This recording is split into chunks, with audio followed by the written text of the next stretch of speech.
हरिओम. अष्टावक्र गीता योगदास श्री जय गणेश जोशी यांचे प्रवचन. अध्याय 19 श्लोक क्रमांक 3. क्व भूतं क्व भविष्यद्वा वर्तमानपिक्व वा क्व देशः क्वच वा नित्यं स्वमहिम्नि स्थितस्य मी. भावार्थ. आत्मगौरवात स्थित झाल्यामुळे मला आता कसला भूतकाळ किंवा कसला भविष्यकाळ आणि कसला वर्तमान काळ किंवा कसला देश. राजा जनक सांगत आहे की आत्मगौरवात स्थित झाल्यामुळे मला आता स्थळ काळाचे बंधन राहिले नाही. ब्रह्माच्या केंद्रबिंदूपाशी कसली जागा आणि कोणता देश, तसेच तेथून सदा सर्वदा सर्वच विश्वे दृश्य होत असतात. तेथे कसला कोणता आला आहे काळ. येथे स्थळ काळाचा प्रश्नच येत नाही. गंगेचे पाणी प्रवाहित होत आहे. केंद्रबिंदूपासून संपूर्ण गंगा मला सदा सर्वदा दृश्य होत असते. तेव्हा आता मी कसे सांगू की त्या पाण्यातील अमुक एक थेंब अमुक वेळी अमुक स्थळी होता. कारण वाहत्या प्रवाहित पाण्याला टिकाव नसतो. तो थेंब सदा वाहत आहे. त्याला स्थळ नाही आणि काळही नाही. तसेच एका देशातून दुसऱ्या देशात कोणी प्रवास केला की तो पहिल्या देशात भूतकाळात होता असे बोलले जाते. विश्वाच्या केंद्रामधून तो मनुष्य मला कोठे प्रवास केल्यासारखा दिसत नाही. एका घरात एका खोलीतून दुसऱ्या खोलीत गेल्यासारखा तो मला दिसतो. आपण घरी एका खोलीतून दुसऱ्या खोलीत गेल्यावर भूतकाळ असा भाव बाळगतो का? तसेच एका देहाचा मृत्यू होऊन त्यातील अंतरात्मा पुनर्जन्म होऊन दुसऱ्या जगतात विश्वात गेला तरीही मला तो प्रवास केल्यासारखा दिसत नाही.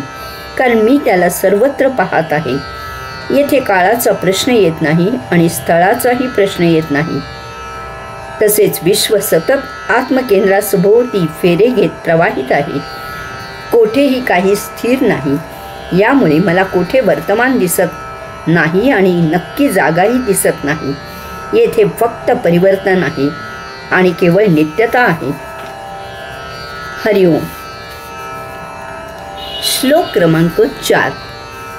क्वच आत्मा क्वच वानात्मा क्व शुभं क्वा शुभं तथा क्व चिंता क्वच वा चिंता स्वमहिम्नि स्थितस्य मी. भावार्थ.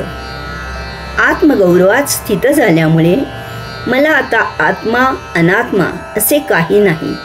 तसेच मला आता शुभ अशुभ असेही काही नाही. तसेच मला आता चिंता अचिंताही नाही. मी आत्मानुभूतीमुळे आत्मस्वरूप झालो आहे. त्यामुळे आता मला अन्य असे काही उरलेले नाही. आता मला अनन्य असे केवळ आत्मभानच आहे.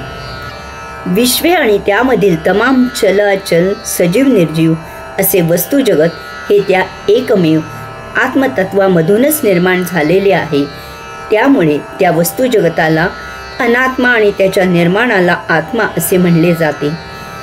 परंतु मला आता तसा द्वैत भाव राहिलेला नाही.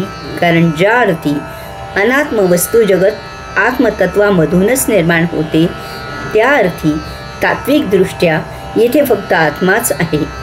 जे वस्तू जगत दिसते ते भासमान काळाच्या अधीन असून त्यामुळे ते मिथ्या आहे. ते आत्मतत्वाचाच पसारा आहे. ते आत्म्यापेक्षा निराळे नाही. त्यामुळे मला अनात्मा असा आत्म्याहून भिन्न असा निराळा भाव नाही. याचबरोबर मला आत्मा असाही आता भाव शिल्लक नाही. कारण मी स्वतःच आत्मा आहे. आरशासमोर उभे राहून कोणी मी आत्मा जेवलो असे स्वतःला सांगत नाही. स्वतःचे अस्तित्व सिद्ध करायची आवश्यकता नसते. त्यामुळे मला आत्मा असा निराळा अद्वैत भावही नाही.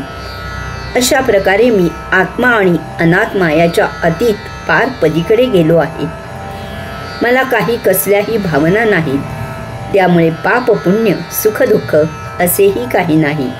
त्यामुळे अमुक शुभ आणि अमुक अशुभ असे मला काहीही नाही.